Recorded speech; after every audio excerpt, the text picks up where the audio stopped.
আপনি দেখুন পার্বত্য অঞ্চলের অবস্থা কি। পার্বত্য অঞ্চলের কিছু বিচ্ছিন্নবাদীরা স্বাধীনতা ঘোষণা করতে চায়। আমি সরকারকে বলবো, কঠোর হস্তে তাদেরকে দমন করুন, কঠোর হস্তে নিয়ন্ত্রণ করুন। যদি প্রয়োজন হয় আপনি ডাক দেন, বাংলাদেশের প্রত্যেকটা নাগরিক ঝাঁপিয়ে পড়বে, বাংলাদেশের প্রত্যেকটা ইঞ্চিকে রক্ষা করার জন্য জীবন দিয়ে দিবে, রক্ত দিবে। কিন্তু 1 ইঞ্চি জমিও অন্য কাউকে তারা দিতে রাজি নয়।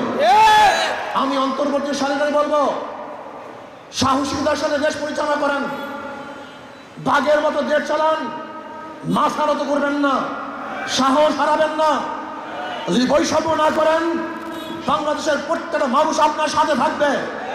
কিন্তু আপনি যদি বৈষম্য করেন, বিদেশি এজেন্ডাকে চাপিয়ে দেওয়ার ষড়যন্ত্র করেন, বিদেশি সংস্কৃতিকে বাংলাদেশের 93% মুসলমানদের সংস্কৃতি হিসাবে যে রূপ দিতে চান, নাস্তিকতাকে যে প্রতিষ্ঠা করতে চান, এনজিওদেরকে যে প্রতিষ্ঠা করতে চান, তাহলে বাংলাদেশের প্রত্যেকটা মানুষ যখন ফ্যাসিস্টের বিরুদ্ধে আন্দোলন করেছিল, সংগ্রাম করেছিল, রক্ত দিয়েছে, তারা তাদের জীবনকে রক্ষা করার জন্য, ইতিহাসকে রক্ষা করার জন্য, ধর্মকে রক্ষা করার জন্য, ইসলামকে রক্ষা করার জন্য, এই দেশ মাটিকে রক্ষা করার জন্য তারা আন্দোলন করবে, সংগ্রাম করবে।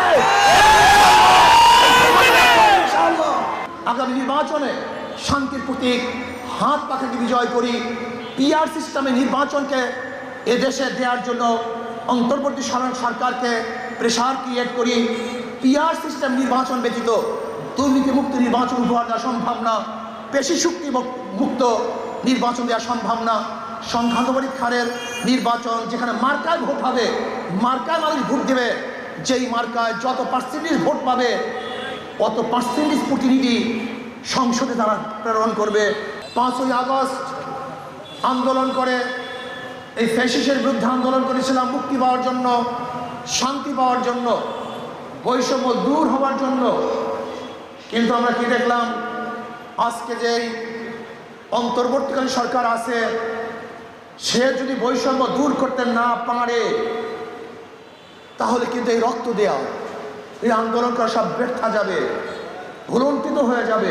সমস্ত সংস্কারের জন্য কমিটি গঠন করা হয়েছে, সংবিধান সংস্কারের জন্য, শিক্ষা সংস্কারের জন্য যেই কমিটিগুলো হয়েছে, সেই কমিটির মধ্যে যদি আলেম প্রতিনিধি থাকে, প্রতিনিধি না থাকে, তাহলে আমি বলবো এদেশের মুসলমানদের সাথে বৈষম্য করা হয়েছে, ওলামায়ে কেরামের সাথে বৈষম্য করা হয়েছে।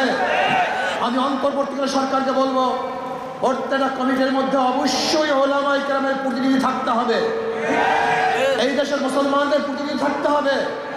যদি আপনি না রাখেন, তাহলে আপনি বৈষম্য করতেছেন, যেটা আমাদের কাম্য নয়।